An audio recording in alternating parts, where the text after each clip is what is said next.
Oi, gente, como é que vocês estão? Hoje a gente está aqui com mais um vídeo no canal e para falar de assuntos super interessantes, que é a transdução de sinal, os receptores de membrana, os canais iônicos e as canalopatias. Então, vamos começar conceituando. O que é a transdução de sinal? Bom, é o processo pelo qual um estímulo ambiental ou um sinal químico é convertido em um sinal elétrico ou químico dentro de uma célula. Esse processo permite que as células respondam a mudanças no ambiente, além de possibilitar a comunicação celular.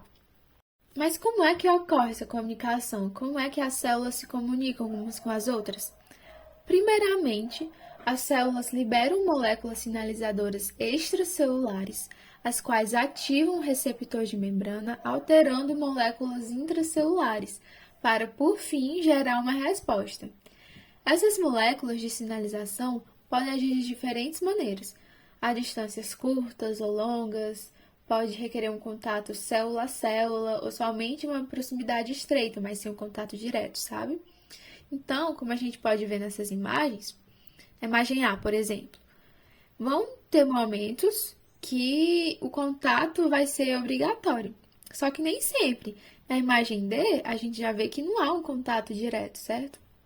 Além disso, tem moléculas, como a gente vê nas imagens B e C, que são os parácrinos e os autócrinos, e essas moléculas vão agir localmente.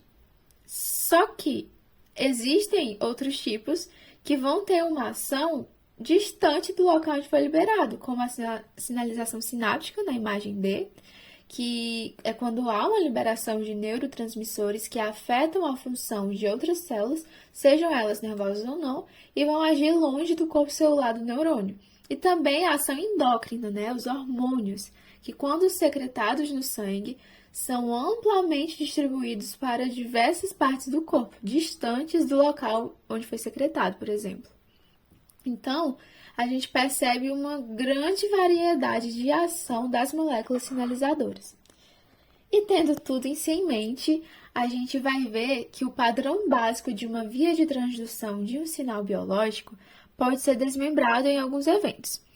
Primeiro, a molécula sinalizadora extracelular, que é o primeiro mensageiro, liga-se e ativa um receptor de membrana. Esse receptor já ativado vai acionar suas proteínas associadas e iniciar uma cascata intracelular de segundos mensageiros. E, por fim, o último segundo mensageiro liberado, ele vai atuar em alvos intracelulares para gerar uma resposta. Fica mais fácil de visualizar com essa imagem aqui. Então, chega o primeiro mensageiro, que vai se ligar ao receptor de membrana, que vai ter uma ação de um transdutor, que por sua vez vai ativar as moléculas sinalizadoras intracelulares, que compõem ali o sistema de segundo mensageiro, que vão alterar as proteínas-alvo para gerar uma resposta no final de tudo isso.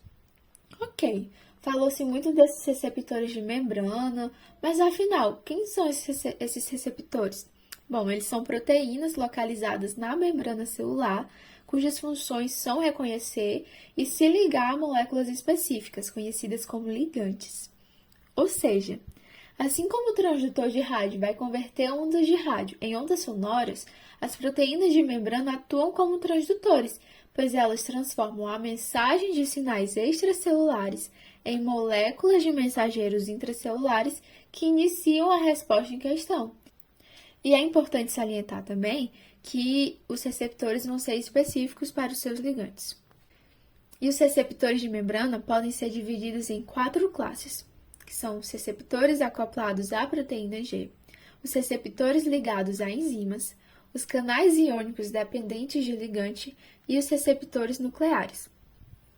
Então, ao se ligar ao receptor de membrana, o ligante pode desencadear uma série de reações bioquímicas na célula que geralmente resultam em uma resposta celular, formando assim as cascatas de sinalização. Um exemplo de cascata é a coagulação do sangue. Então, a gente vê aqui nessa imagem que o sinal vem e vai estimular, vai ativar a molécula A, que por sua vez vai ativar a molécula B, depois a C, até que ocorra a conversão do substrato em um produto, né, no fim da cascata. Um dos receptores que a gente falou foi os canais iônicos, né? Uma das classes de receptores. E agora a gente vai dar um foco maior a eles, certo? Bom, eles são proteínas que permitem a passagem seletiva de íons, como sódio, potássio, cálcio, cloreto, através da membrana celular.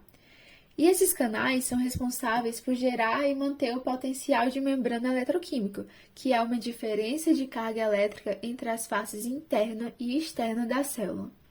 E eles podem ser específicos para um íon ou permitir a passagem de diferentes íons, como a gente vê aqui na imagem. Nesses canais verdinhos, a gente vê que há passagem somente do íon potássio. Já nesse roxo, a gente percebe a passagem somente do íon sódio. Da mesma forma que no laranja, do íon cálcio. Só que nesse vermelho, por exemplo, a gente vê que há um fluxo tanto de íons cálcio como de sódio. Então, eles podem permitir a passagem somente de um ou de diferentes íons. E a maioria dos canais iônicos são receptores de neurotransmissores, né, encontrados em neurônios e em células musculares. Também é importante saber que a abertura e o fechamento dos canais iônicos dependem de vários fatores, incluindo ligantes, a voltagem da membrana e mudanças no ambiente celular, por exemplo. Os canais iônicos dependentes de ligantes também são chamados de receptores canais e formam a classe de receptores mais simples. E a ligação com o ligante abre ou fecha o canal, que vai causar alterações no fluxo de íons através da membrana. Além disso, eles vão promover as respostas intracelulares mais rápidas de todos os receptores. Tá, mas e como essas respostas se iniciam? Primeiro, o ligante se liga ao receptor canal, causando a abertura ou fechamento desse canal. Isso altera a permeabilidade celular ao íon em questão. E com isso ocorre uma mudança no potencial de membrana da célula, o que vai criar um sinal elétrico que modifica proteínas sensíveis à voltagem. Agora, quanto às canulopatias, a gente pode conceituá-las como doenças genéticas resultantes de mutações nos genes que codificam os canais iônicos. Essas mutações podem levar a uma disfunção dos canais, que vai causar alterações no fluxo iônico através da membrana celular. Como os canais iônicos são relacionados à atividade elétrica da célula, várias canalopatias geram disfunções nos tecidos excitáveis, como o nervoso e o muscular. Então, alguns exemplos dessas doenças são a fibrose cística, a surdez hereditária e epilepsias genéticas.